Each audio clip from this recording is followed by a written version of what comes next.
Olá, meu assunto com vocês hoje é consistência, paciência, perseverança, continuidade. Por quê? A Bíblia diz que nós somos sal e luz do mundo. E fala o seguinte: tanto o sal como a luz são forças que mudam permanentemente um meio estranho. O sal ressalta o sabor e preserva ou retarda a decomposição. O cloreto de sódio é um componente estável que não pode perder sua salinidade, mas pode perder sua eficiência quando diluído. E a luz? A luz simboliza pureza e revelação divina. Se os cristãos estiverem somente retardando a deterioração, sua missão será um tanto desanimadora. Portanto, também devem ser faróis para aqueles que aceitarem a mensagem da salvação. O que isso tem a ver com consistência, continuidade, paciência? Aqui está dizendo que o sal muda permanentemente um meio estranho. As palavras de Deus são muito perfeitas. Existe uma outra passagem que diz que as palavras de Deus não voltam vazias, né? As sementes que a gente lança são frutificadas, geram frutos no momento certo. Só Deus sabe quais as sementes vão frutificar ou não. A nossa obrigação não é só lançar sementes, só espalhar a palavra de Deus, só ser sal onde a gente acha que pode ter retorno. A palavra de Deus manda a gente fazer. O que vai acontecer a partir daquilo é com Deus. Só que existem algumas garantias na palavra, dizendo que a palavra não volta vazia, que o sal muda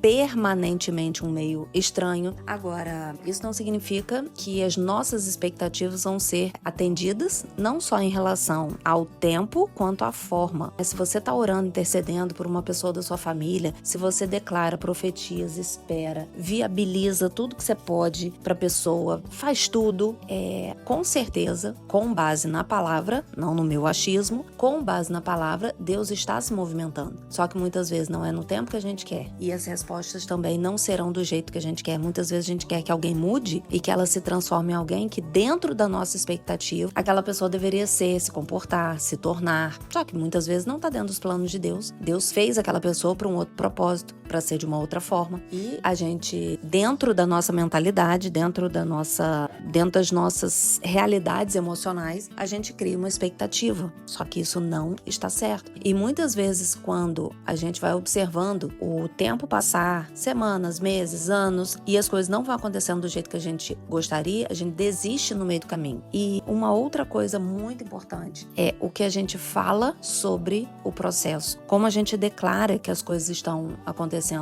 Eu ontem pensei sobre uma coisa, né? Eu venho pensando sobre isso há muito tempo, sobre pegar as palavras da Bíblia como uma verdade, não só como um pedido, como um ponto de interrogação se aquilo vai se tornar real ou não, e sim nos posicionando à frente. Se a palavra fala, já está feito, já é uma realidade no céu. Se vai se tornar uma realidade aqui na terra, muitas vezes depende do nosso posicionamento. Ontem eu li uma palavra que é: consagre ao Senhor tudo que você fizer, e isso será bem sucedido. Então, independente do que está acontecendo, do que eu estou vendo, se eu consagrei e se a palavra diz que quando eu consagro aquilo vai ser bem sucedido, vai ser bem sucedido. O tempo, a forma, a intensidade, não sei, mas vai ser bem sucedido aos olhos de Deus, vai ter sucesso, ou seja, vai atender as expectativas dele, não necessariamente nossa. Então eu quis compartilhar isso com vocês porque é algo que, quando praticado, muda o nosso dia a dia, as nossas expectativas, o nosso desejo de servir ao mundo, porque muitas vezes a gente seleciona e fala: isso daqui eu vou fazer porque eu acho que isso daqui pode dar certo, isso daqui eu vou largar pra lá porque eu acho que não tem jeito, porque é muito difícil, porque eu não quero me envolver, porque eu não gosto tanto assim dessa pessoa, porque essa pessoa já me fez mal, já me trouxe muitas emoções negativas. E não é isso que a Bíblia diz. A gente precisa aprender,